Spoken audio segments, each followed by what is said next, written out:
하나님이 우리에게 감사가 넘쳐나게 하옵소서.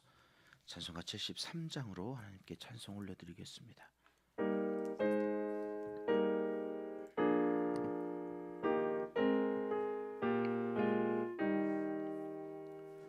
내 눈을 들어 두루 살피니 산악이라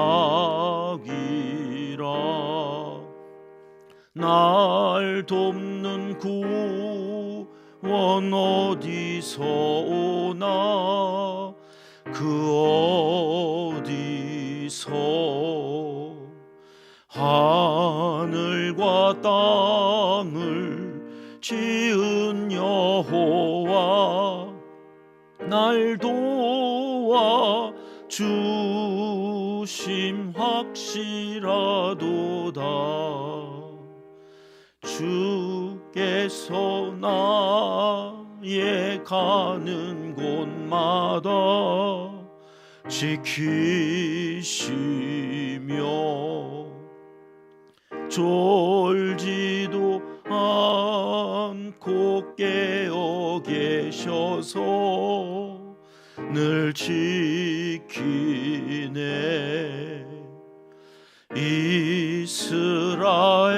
이스라엘을 지키시느니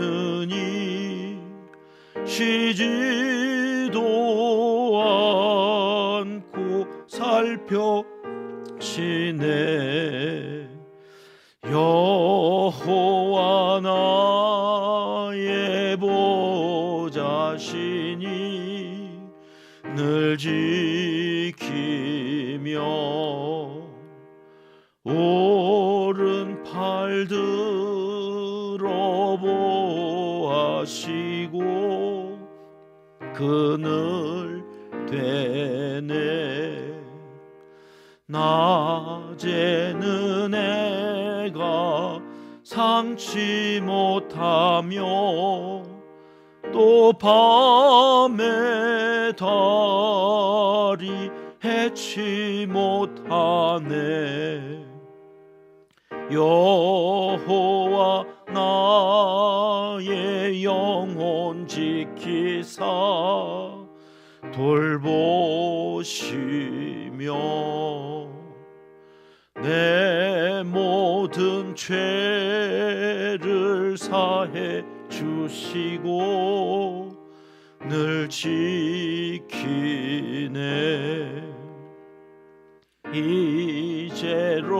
이제로부터 영원 무궁히 주 나의 출입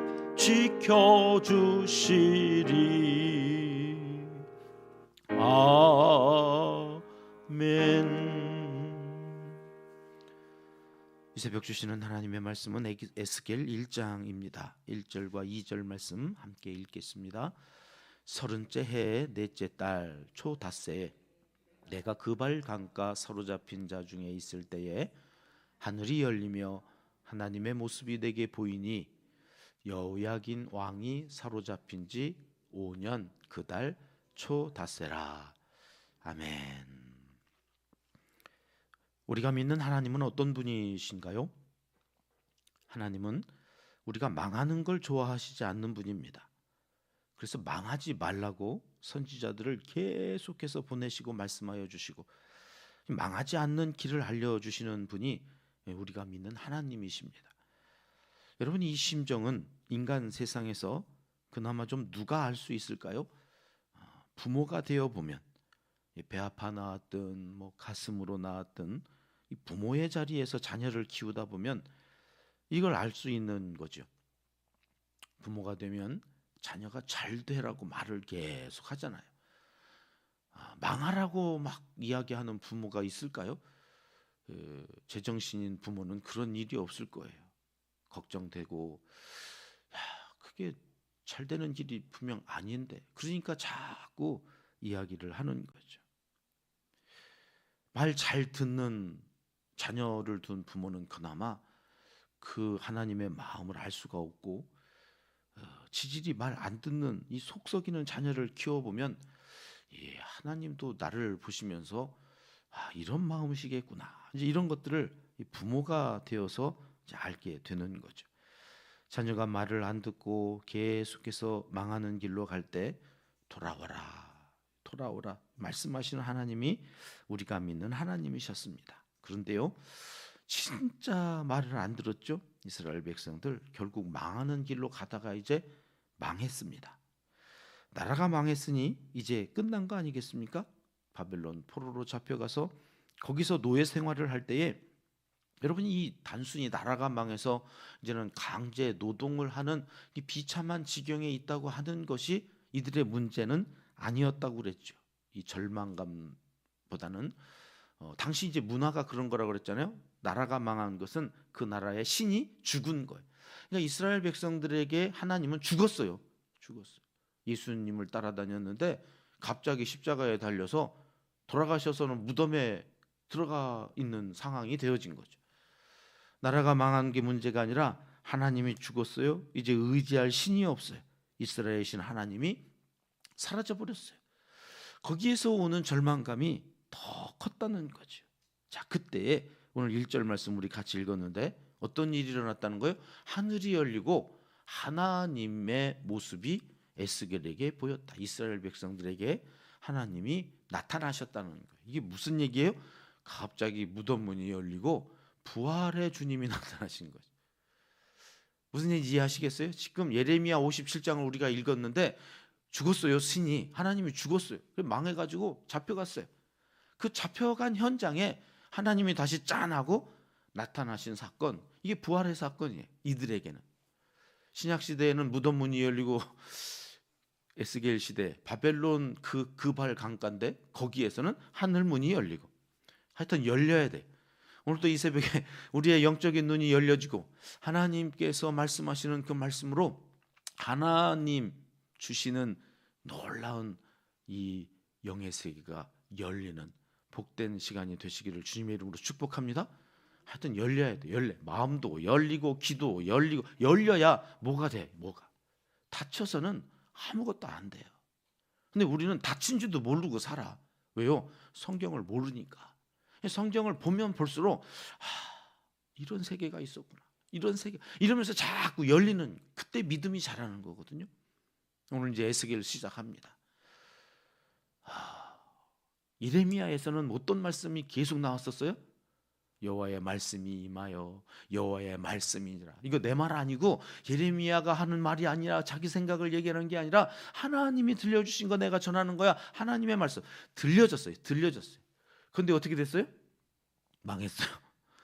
이것들이 말로 하니까 안 듣네? 이러시고 하나님이 이제는 그래? 그리고 이제 어떻게 하신다는 거예요? 보여줘. 여러분 에스겔서는 여러분들 잘 안 읽지요. 목사인 저도 안 읽어요. 왜요? 뭘 자꾸 보여줘. 환상이고 막 보여지는데 뭔 환상인지를 모르겠어요. 이게 이제 다니엘서로 불려가고 요한 계시록까지 이제 이어지는 거거든요. 오늘 1장에 나오는 네 생물의 환상은 요한 계시록에 똑같이 나와요. 말세 때에 보여지는 하나님의 형상이 나오는데 이게 그러니까 모르는 거예요. 이게 말세 때나 열려져서 하나님이 말씀해 주시는 만큼만 그 환상이 이제 이해가 되어지는 거라서 너무 어려우니까 에스겔서는 잘 안 읽고 설교도 잘 안 하고 그래서 고장 뭐 에스겔서 하면 마른 뼈 환상 뭐 이렇게 그죠? 그리고 뭐 강단에서부터 물이 나와가지고 무릎에 찼네, 허리에 찼네, 뭐 이래서 뭐 헤엄쳤다, 뭐 이런 거 조금 에스겔 알까? 에스겔을 잘 안 읽는 성경을 48일 동안 이제 우리 또 살펴가야 됩니다. 48장으로 되어져 있어서 좀 어렵지만 제가 다는 안 풀고 중요한 내용들 왜 이런 말씀들이 있는지에 대해서 그 다음 또 이제 다니엘서도 포로기의 말씀인데. 다니엘서는 또 우리가 무지하게 많이 알아요. 왜 그럴까요?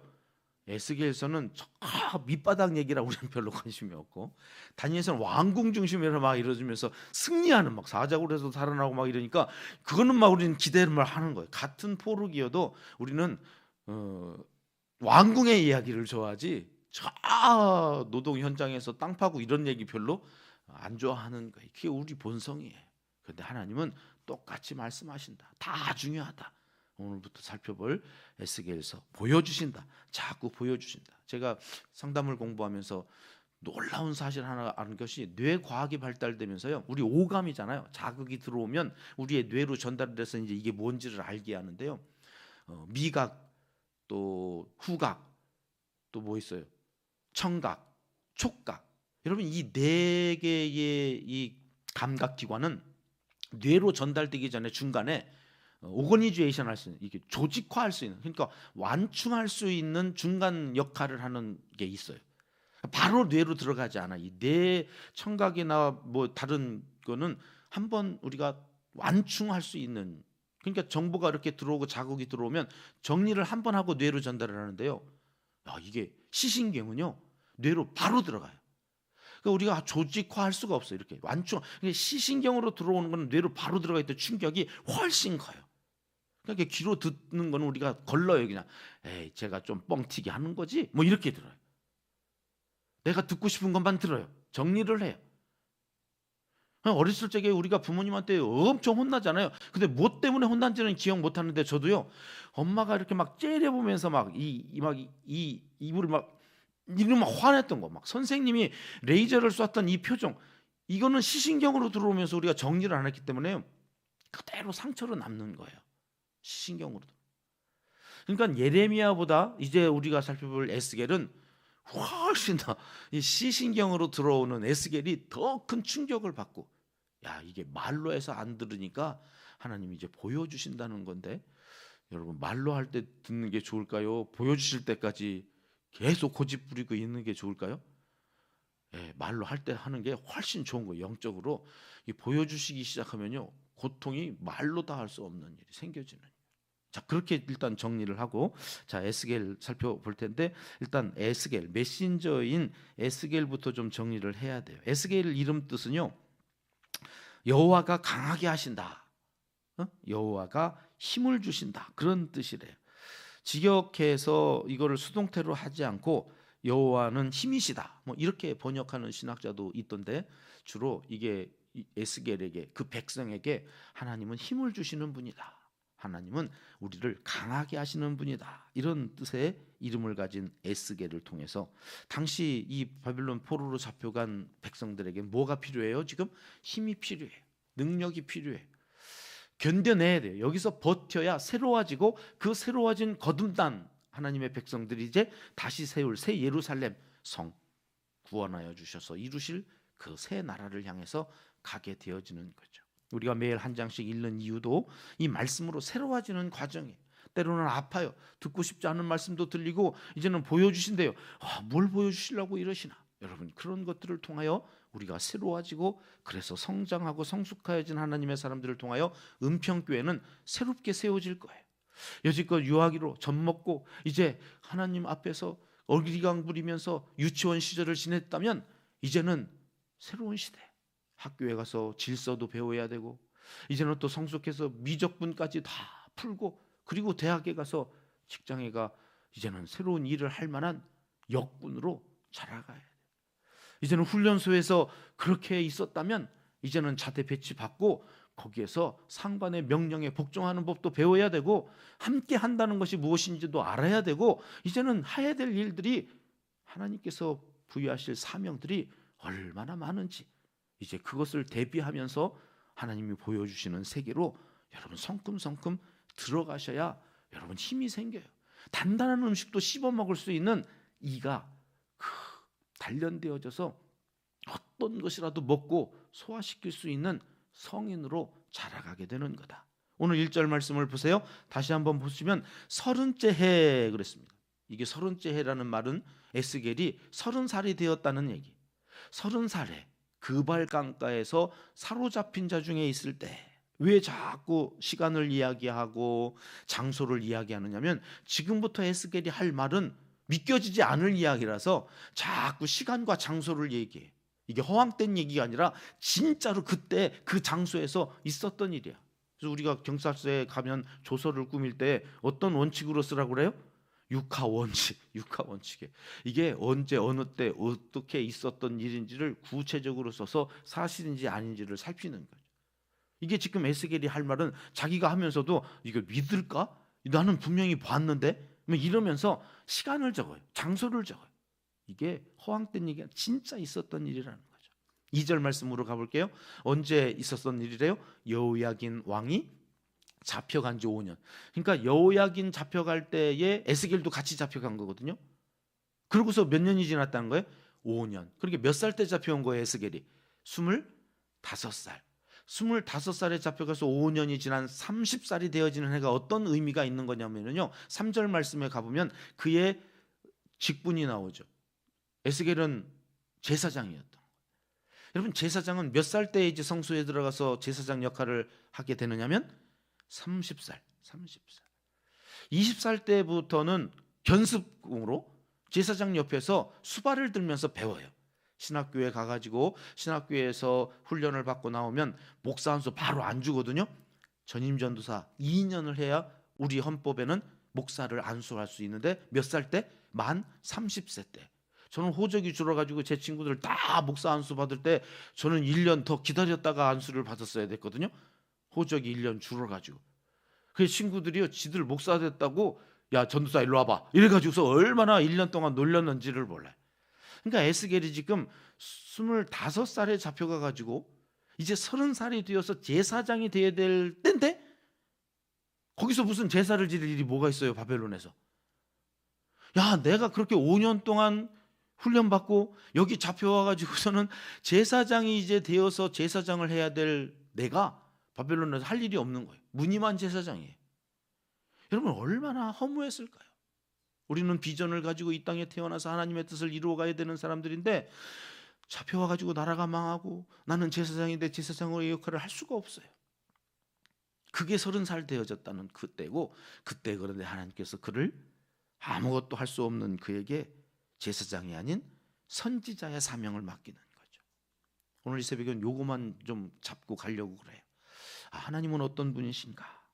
사명을 주실 때 하나님께서 그 사명으로 살게 하시는데 이게 상황이 그렇지 않아.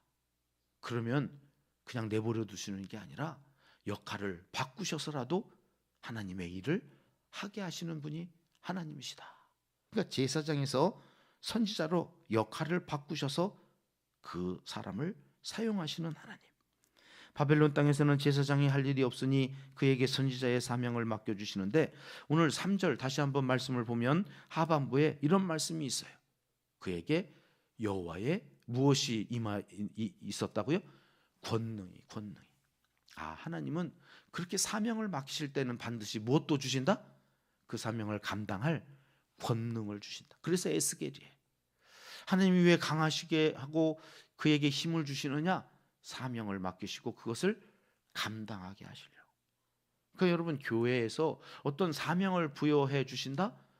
나는 그거 할 만한 자격이 없는데요? 아니, 그럴 일이 아니라 권능을 구하는 거예요. 하나님 나에게 이 일을 맡기실 때에는 나에게 권능도 주시겠지 하는 믿음이 있으면 그 일들을 능히 감당할 수 있게 하시는 분이 하나님이시다. 내 힘으로 하려고 하니까 자꾸 해놓고 내세우고 교만해져서는 자꾸 죄 짓는 거예요. 하나님에는 내가 하는 게 아니라 내가 부름받아서 하나님 저 여기 있습니다 순종하면 그것을 할 수 있는 힘은 누가 주신다? 하나님이 주신다. 권능은 하나님. 내가 나 제사장이잖아요 막 이러면서 에스겔이 그렇게 할 법도 한데 오늘 이제 내일 2장에 가보면 그렇게 하지 않아요. 왜요? 하나님이 보게 하신 사람, 하나님이 뭘 보게 하신 사람은 그 앞에서 아멘 하고 가는 거예요. 그러면 그때 하나님이 권능을 주신다. 오늘 이 새벽에 여러분, 우리에게 직분을 주셨습니다. 특별히 우리에게는 새벽을 깨우는 직분을 주셨습니다. 하나님이 새벽을 깨울 때 우리에게 능히 하루를 견딜 수 있는 힘을 주시옵소서. 권능을 주시옵소서. 기도하고 하루를 열고 살아가는 사람에게 지혜를 주시고 그에게 허락되어진 사명을 감당할 수 있는 하나님의 권능이 또 그를 돕는 사람들이 날마다 더하여 줄 수 있기를 기도하고 나아가 오늘 하루도 하나님의 일을 감당하며 복의 통로로 살게 되어지는 은혜가 오늘 새벽을 깨우는 우리에게 있어지기를 기도하고 이제 에스겔서를 시작했으면 좋겠습니다. 들어서 안 되면 보여주시는 하나님을 찬양합니다. 오늘도 그 하나님과 천국을 노래하며 감사가 넘쳐나는 복된 믿음의 길 걸어가시길 하나님은 이 새벽 간절히 원하시고 계십니다. 기도하겠습니다. 하나님 아버지, 바벨론 땅에서 절망하고 있었던 백성들에게 환상을 보여주시며 소망을 주시니 감사합니다. 우리 중에 어느 누구도 절망하지 않도록 말씀으로 계시하여 주시고 주 뜻 이루며 사명자로 그 역할을 잘 감당하도록 은혜 내려 주시기 원하오니 여기 은평교회와 온 성도들, 특별히 새벽을 깨우는 하나님의 사람들을 기억하여 주시고 사용하여 주시옵소서. 이제 못다한 기도를 주님 가르쳐 주신 기도로 아뢰오니 하늘에 계신 우리 아버지, 아버지의 이름을 거룩하게 하시며 아버지의 나라가 오게 하시며 아버지의 뜻이 하늘에서와 같이 땅에서도 이루어지게 하소서. 오늘 우리에게 일용할 양식을 주시고 우리가 우리에게 잘못한 사람을 용서하여 준 것 같이 우리 죄를 용서하여 주시고 우리를 시험에 빠지지 않게 하시고 악에서 구하소서. 나라와 권능과 영광이 영원히 아버지의 것입니다. 아멘. 함께 합심해서 기도합니다. 소명에 따라 권능을 주시사 잘 감당하며 살게 하옵소서. 기도하고 시작하겠습니다. 첫 번째 비전이죠. 감동과 감격이 넘치는 예배 공동체가 되게 하소서. 나라와 한국교회 지도자들을 위해서 기도하겠습니다. 전쟁이 휴전 상태에서 끝날 줄 알았는데 여의치가 않아서 지도자들의 지혜와 하나님을 두려워하는 마음을 허락하여 주시기를 간절히 기도하고 오늘 시작하죠. 온 성도님들의 일터와 사업장 생업을 이 한 주간 지켜주시기를 위해서 북중성교회 강창구 선교사님, 공주농안교회 전유숙 목사님과 한누리쉼터의 서선석 전도사님 사역을 위해서 이름을 한 번씩만 불러주십시오. 기도하겠습니다. 환우들의 영혼을 강건케 하시고 육신을 치료하여 주시옵소서. 수술받고 나오셔서 어제 전 가족이 주일 예배를 드리는 집사님이 계셨는데요, 몸이 이렇게 좀 퉁퉁 부어 계신 모습들이 참 안타까웠습니다. 하나님, 온전히 후유증 없이 잘 치료되어 건강한 모습으로 살아갈 수 있기를 위해서도 한 번 더 기도해 주시면 감사하겠습니다. 기도하시겠습니다.